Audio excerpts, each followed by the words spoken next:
Shalom and welcome to Tel Aviv University's newest initiative, a series of podcasts with our leading friends and supporters. I grew up in a Zionist home.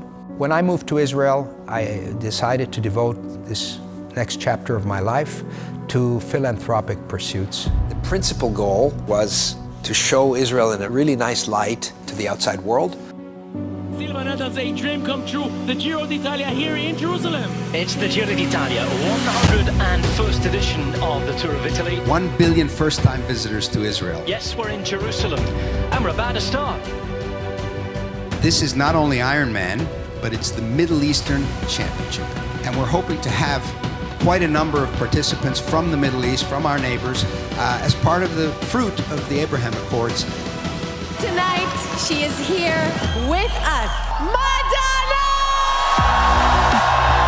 This competition here in Israel, with the participation of judokas from all over the world, is a living example of how sport brings people together. We are bypassing the traditional media. We're reaching sports fans, and they will be watching our beautiful geography, showing off the gorgeous landscapes of Israel. Israelis are winners. Whatever we put our minds to, we are world leaders. Whether we win at the Olympics, we win world championships. Stage win in the Tour de France. He points to the sky in memory. Breathe. He's good. Sport diplomacy is something that really works because you're building people-to-people bridges.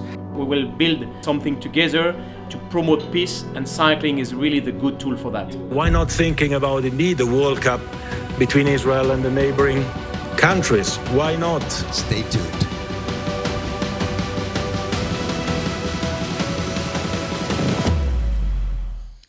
Hello, everyone, and welcome to our special podcast. Today we have a special guest, Mr. Sylvan Adams. He's the vice chairman of the board of governors of Tel Aviv University, second generation, great supporter of Tel Aviv University and the state of Israel, and I might say also the Jewish people. Sylvan, welcome. Hi, Amos. Nice to be with you. A pleasure having you with us today. Sylvan, I think you are a multi-time world champion in bicycling and many other things, and we are excited because you're doing so much for our university and, of course, for Israel. And I think it's a chance a little bit for our viewers and audience to hear and learn about yourself. Maybe to start, I remember after you made Aliyah or after you came to Israel, I remember you told me, you showed me a card and you told me, this is my title. And maybe you can share with the audience, what is this title and what does it mean for you? Sure. So before I tell you about that, I'll tell you about my motivation to make Aliyah. Please. I had this crazy idea, and I'm from Montreal, Canada. And one day I met my wife here in Israel in the 1980s. We're about to celebrate our 40th wedding anniversary. And I met her on a kibbutz. She's from England. And she came, we got married after our kibbutz experience. She came back to Canada with me. And, so several years ago, on a cold, dark Montreal winter's night, I came home and I said to my wife, I asked my wife, Margaret, what do you think about moving to Israel? And she said two things. Number one, she said, I always thought we would end up there. And also, she said, it'll be an adventure. And she was right on both counts. And we made Aliyah on Christmas Day of 2015. And literally the week of our Aliyah, I had business cards printed with my new title, which reads, Self-Appointed Ambassador at Large for the State of Israel. And so that's what I've done. I've devoted this chapter of my life to promoting the Israel that I know and love, the Israel that is so misunderstood around the world because of the activities of the haters, and also because of the media coverage here. Right now we happen to be at war, so I was, when I used to tell this story, the media portrays us as a war zone, and which is not the normal story. Even today, if you walk in Tel Aviv, we're a country at war. You would never know it because the restaurants are full. You can't get a reservation. We're a normal Western democracy, and it's. I like to say that I wouldn't have moved to a country that is less open, tolerant, pluralistic, fiercely democratic, of course, and safe, even though we're at war, safe than my native Canada. So it's really misunderstood. And so my projects, I did these very large-scale projects to promote what I call normal Israel. Normal it's a good definition. Normal is something. Well, because we're a normal Western democracy, and as I said, it's poorly understood abroad. Yeah. So basically, what would you say that we need to portray Israel? What are the ways that we should advance Israel? What are things? So first of all, I think we're a very virtuous country. We are the, Judaism is the foundation of the Judeo-Christian tradition, on which the Western liberal society has developed. So we are literally the foundation of modern society. And we are also the startup nation. We created so many amazing inventions, including the cell phone that everybody has in their pocket. And as a matter of fact, if you take an Apple iPhone, we have probably 100 inventions that are Israeli inside that Apple phone. Sure. So we're leaders in desert management, in water management, in environmental science, in climate change. We are leaders in agri-tech and agricultural production. We're world leaders. We are the country with the second most listings on the NASDAQ after the United States. We are the startup nation, and as I said, our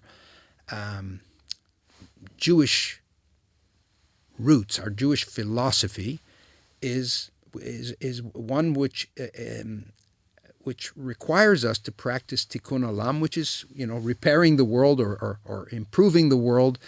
And so I think we're a very virtuous people, and Israel is our nation state, but it's the nation state of the Jewish people. We are one people. I think you're absolutely correct. And you were mentioning before some of your major projects that you did for Israel.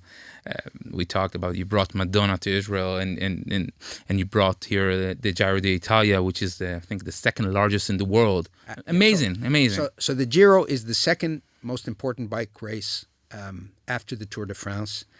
We were seen on television, and it takes place outdoors. It was the first days of the 2018 edition, which was the 101st edition of the annual edition of the Giro d'Italia bike race. So it's a huge tradition. It's Italian, of course. And the first 3 stages out of the 21-stage bike race took place in Israel, and then it went to Italy. But Israel is so small that literally Giro means tour, like Tour de France. So in 3 days, we covered the whole country, and it's all aerial photography. It takes place outdoors. It's not inside a stadium. So we got to show the beauty of Israel to, believe it or not, 1 billion television spectators who got to see Israel for the first time. And I like to say that we had let's call it 1 billion first-time visitors to Israel via their TV screens. Amazing. And when people talk about promoting Israel or being the talking about foreign ministry, whether they're doing ambassadors, consulate, I mean, this is really being an ambassador and making sure people will look at Israel in the right way. And I think you worked really hard to make it happen. It wasn't easy for you to bring them to Israel, the Giro, right? I mean, you worked hard for that. The first time I mentioned it to the director of the Giro d'Italia, he thought I was joking. He laughed, and so I said, "Look, I'm perfectly serious, and I'll tell you what. I'm inviting you. I will pay for your trip to Israel, and you'll see that we are a normal country, a beautiful country. You'll see that we even have a little bit of a cycling culture here. You'll see people riding on the roads Shabbat morning, and we have beautiful landscape, beautiful geography, and so he did come. And then it was a long saga of negotiations to try to bring the cost into a reasonable dimension. I remember you had to convince a few ministers without names and really putting pressure. Right. So they had never heard of the Giro, like perhaps many of the viewers of our discussion, because bicycle racing is largely a European sport. But everybody's heard of the Tour de France. But how many have heard of the Giro d'Italia? And I would like to say something amazing about Israelis. So maybe 2 days before the Giro arrived in Israel, I would say 98 or 99% of Israelis had never heard of the Giro d'Italia. And amazingly, we had 1 million people come out into the street and watch the race. So this demonstrates the enthusiasm. Once they knew we were going to be on the world stage, the world was going to be watching us, Israelis responded in an amazing way that I don't know any other country on earth where people would do. Yeah, people really went into it. I think it also brought a lot of kids into the sport, right? I mean, yeah, well, no question. So kids who watched the Giro, it's now 6 years ago.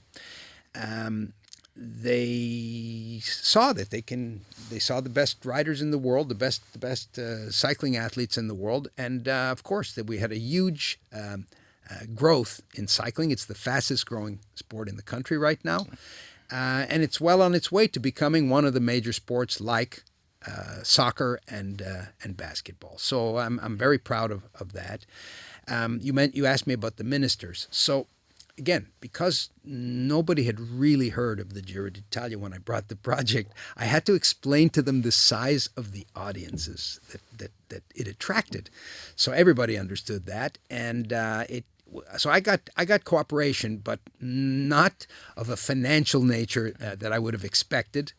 I had this crazy idea that I'm bringing you this beautiful project, and since I like it so much and I believe in it, I will pay 10%. And I figured the government of Israel would pay 90%. Minister of Tourism, for sure. Yeah. So what happened was just the reverse. I paid 90%, and Israel gave me 10%. And they told me at the time that it was the largest amount the government had ever put into a sporting event. Wow, amazing. Look, I know you for many years, but I still have a question because I don't know. When did your passion to bicycles started? I mean, where did it come from? Yeah. Not many people can say they're many times world champions of bicycles. Just to clarify, I'm four-time world champion, but world masters champion, which is amateur. So I've never been a professional, and in fact, I started bike racing at the age of 41.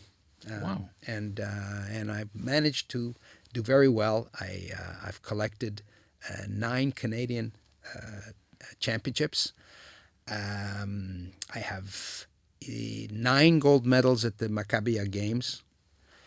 I have, and now I have four world championships. So I've done very well in the sport for somebody who came to the sport late.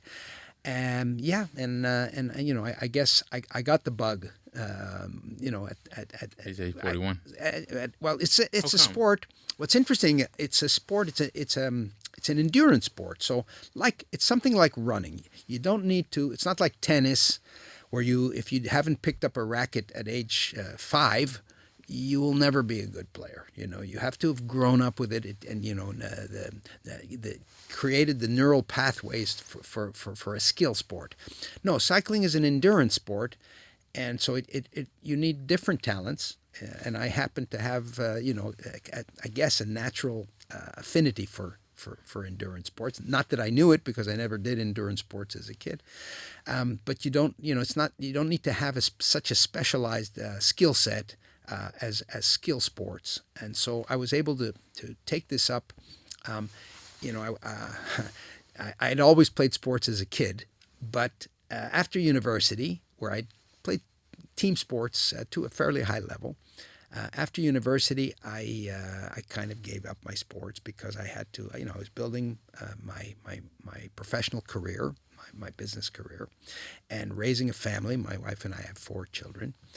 And I didn't really have time for all of that stuff. And I came to it. The reason I came back at in my early 40s is because I had more time on my hands at that point where I could actually devote some time to myself and to doing a sport.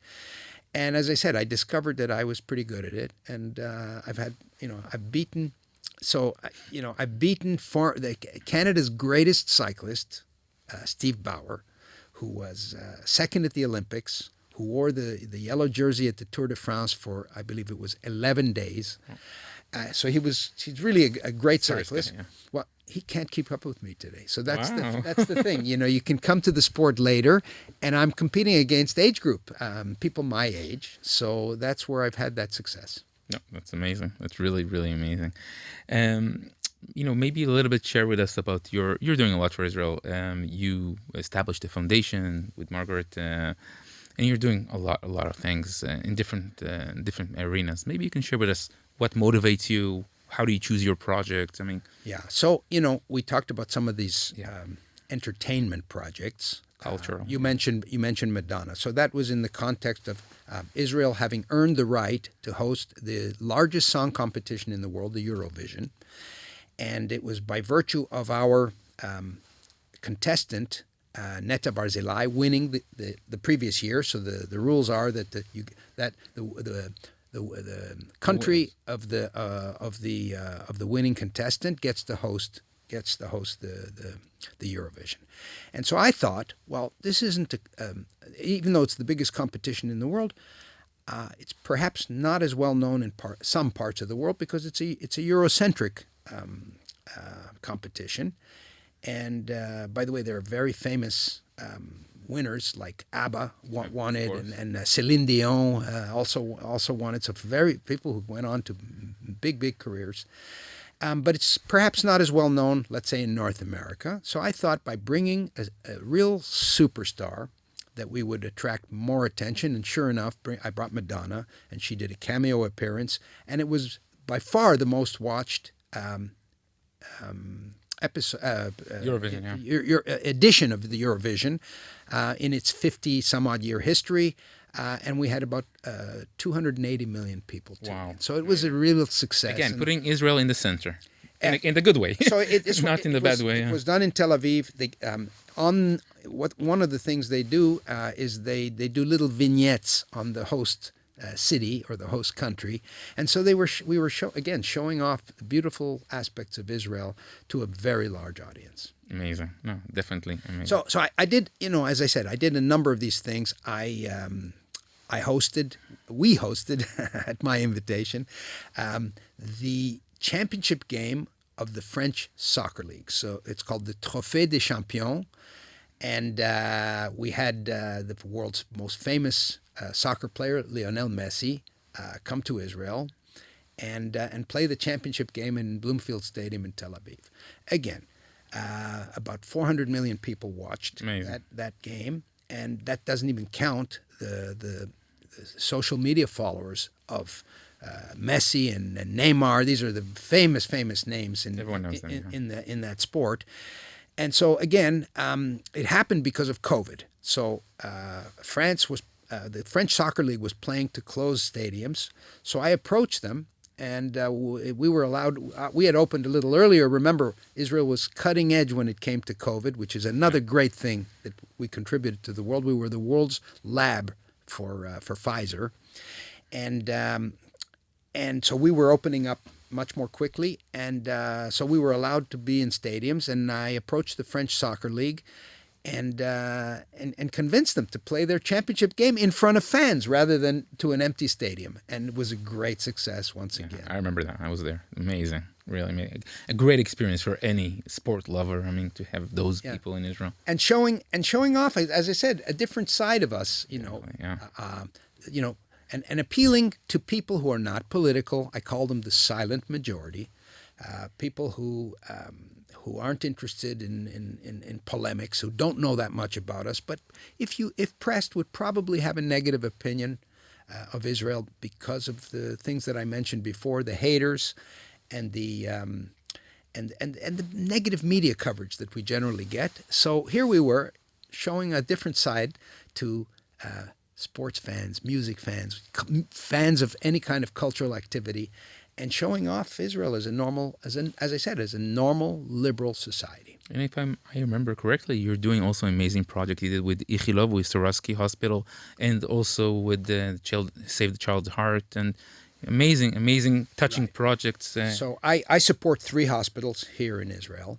At Ichilov, we built the largest and most modern emergency facility, emergency ward, literally in the entire Western world. So I'm very proud of that. And of course, we're at war now, and so many people have been brought through that emergency ward for triage and sent to the various departments. So it just changed the experience. The whole experience is much more streamlined, and it's a much more pleasant experience using technology and using AI to send the patients to the right place and to get the best possible outcome. So I'm very proud of that. At Wolfson Hospital in Holon, and Holon is known as the City of Children, Ir HaYeladim. And so I built a children's hospital there. And the Save a Child's Heart program that you mentioned, we do life-saving heart surgery on children from underprivileged parts of the world, including 2 days a week, Palestinian Day, and we had kids coming from Gaza with their families, with their parents, and with their doctors, and being greeted by Arabic-speaking personnel at the hospital, and saving their kids. And it's so tragic to think about October the 7th and the war that we are facing, because all we've ever tried to do here in Israel is extend our arm, our hand, to try to bring a positiveness to our neighbors. Yeah. And sadly, they have been misled. The poor people of Gaza and in general of the Palestinian territories, instead of spending money and emulating Israel and sending their kids to university and trying to encourage them to do productive things, both for themselves and perhaps even for the outside world, they built tunnels. So we built towers of universities, and they built tunnels. I mean, they took the money. Both Hamas and the Palestinian Authority, they are kleptocracies. They take the generous money generously donated by taxpayers of Western countries, and they use it for nefarious means, or they steal it and they become billionaires. We heard about how the 2 Hamas leaders, Haniyeh and Meshal, living in Doha, Qatar. One is worth $4.6 billion. The other one is worth $3.6 billion. And they just stole the money, and the rest they built tunnels. They used to build tunnels, and the people of Gaza just suffered and are facing our onslaught, because we have no choice. We have to make Israel safe. It is the duty of our government and our IDF to make its citizens safe, and we are facing a very bad hostility from journalists who regurgitate the propaganda, including, let's say, the casualty figures, which they're just nonsensical. They just throw out figures, and they say the Gaza Ministry of Health reports that there are 30,000 Gazans dead. And they talk about women and children, and they never talk about combatants. We know that about half of those killed so far Terrorists. have been terrorists, and nobody's sorry to see them leave the earth. And we haven't finished the job. And again, they've built under people's homes, and they've built. I was told by returning soldiers who have spent, let's say, 100 or more days in Gaza, I was told there isn't a house there that doesn't have a tunnel shaft, armaments, ammunition, and paraphernalia of war. Yeah, So sad. this is a tragic situation, but we will win because we have no choice. We will. As Golda Meir said, we don't have any other land. Ein lanu eretz acheret. Legamre, absolutely. I want to, maybe we can discuss this, and then I want to end with the SASI, with your institute and university. But I know we talk about 7 October, the Black 7 of October, and I know we talk about unity. I know this is something which is very important for you, specifically the unification. We talk about unity in the Jewish world, talk about Israel.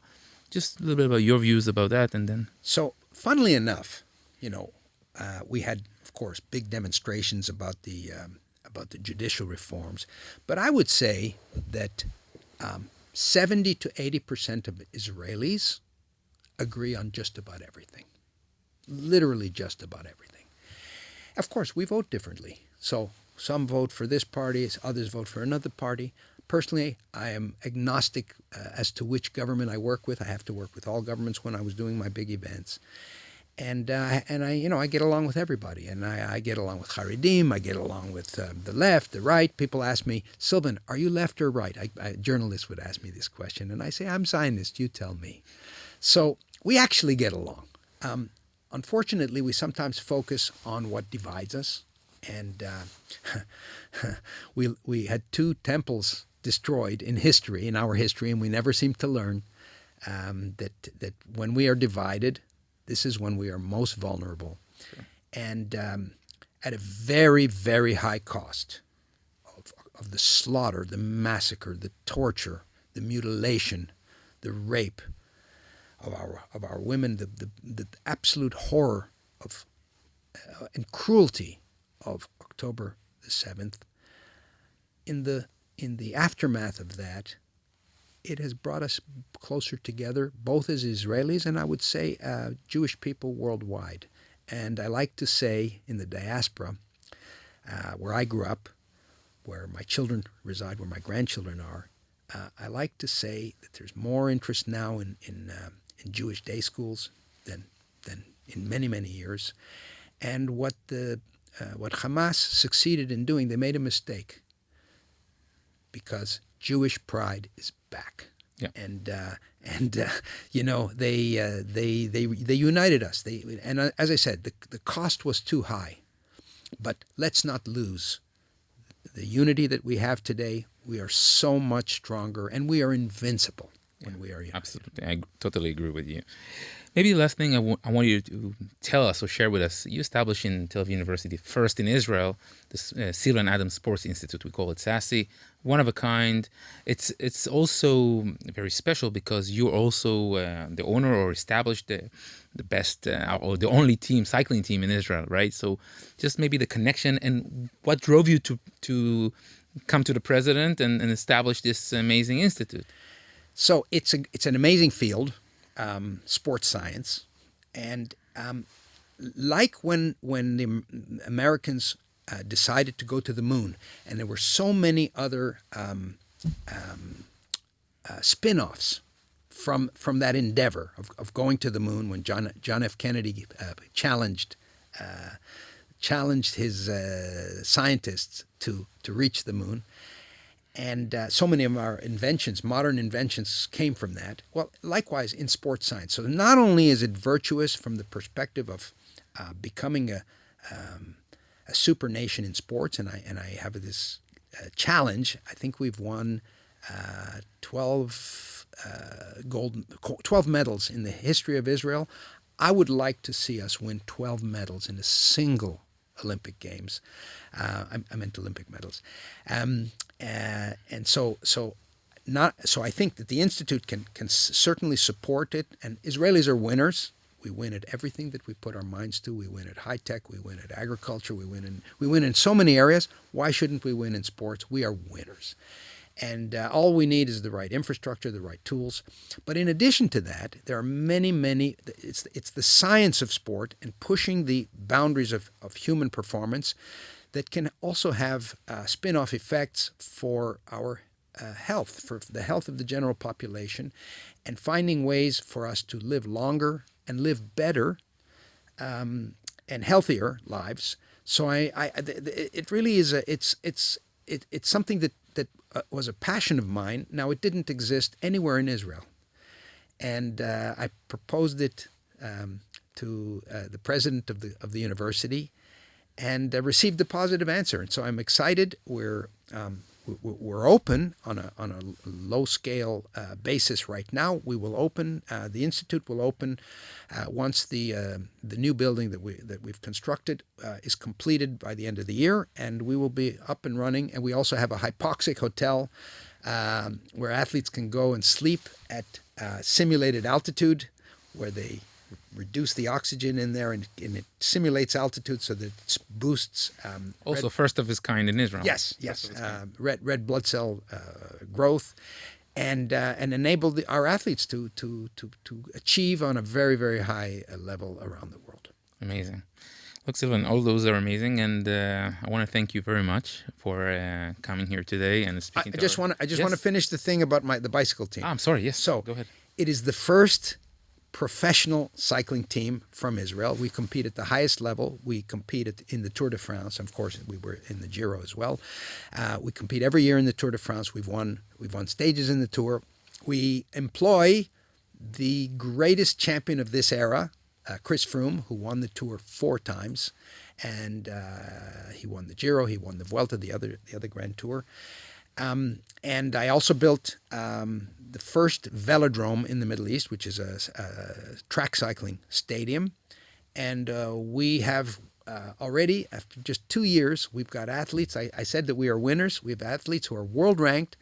And we're going to try to win a medal in Paris for a look. We are an emerging cycling nation. As I said, I put the sport of cycling on my back. And we have the athletes, we have the horses to do it, and I'm really proud of everyone. And again, the team's name, this is also unique. Most teams have a commercial sponsor name, so people will know Lance Armstrong's team was the United States Postal Service. Well, my team is called Israel. Wow! So my brand is Israel because I'm the self-appointed ambassador. So they carry Israel on the front of the jersey. And something very, very interesting happened. So because we are competing at the highest level, there is a bike race called the Tour of the UAE. And 6 months before the signing of the Abraham Accords, when there were back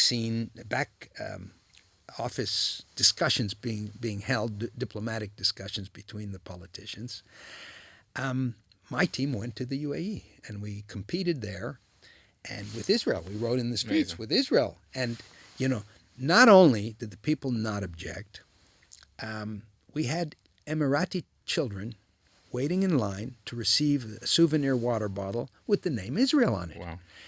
And I was told by the American peace negotiators that this was noticed by the leadership of the UAE, and it helped create the conditions that led to the signing of the Abraham Accords, because they saw that there wasn't a natural hostility to Israel. On the contrary, we were welcome enough. And I said prophetically at the time, little did I know, I said, one day when our leaders, it's clear that we're making people-to-people contact. But one day when our leaders find the conditions to have a peace agreement, we will already have set the conditions. And I was honored to be one of the very few Israelis to be invited by the American administration to Washington to witness the signing of the Abraham Accord. So it's validation of my activities and making me feel really quite good about it. And as I say, our Israel team, we travel all around the world. Cycling takes place on 6 continents. We have professional bike races, and we carry the name Israel. And again, when I'm at the Tour de France, I hear the people shouting on the sidelines, "Allez, allez, Israel, Israel!" Wow. And it gives me goosebumps because people think that France is hostile to French people are hostile to Israel. It's not the case, and I can tell you the silent majority, and this is really important. The silent majority that I mentioned earlier, they're with us, and even in the post October the 7th, they understand what we faced. Notwithstanding the way the media is portraying the war, the silent majority is with us. Wonderful. So with that, Ambassador Adams, thank you very much. It's been a pleasure. I'm sure our viewers and listeners were deeply interested. And thank you for what you're doing for Israel, not only for Tel Aviv University, for the future. Thank you. We're looking forward for many, many more things. Thank you, Amos. Thank you. תודה רבה. Thank you. Thank you.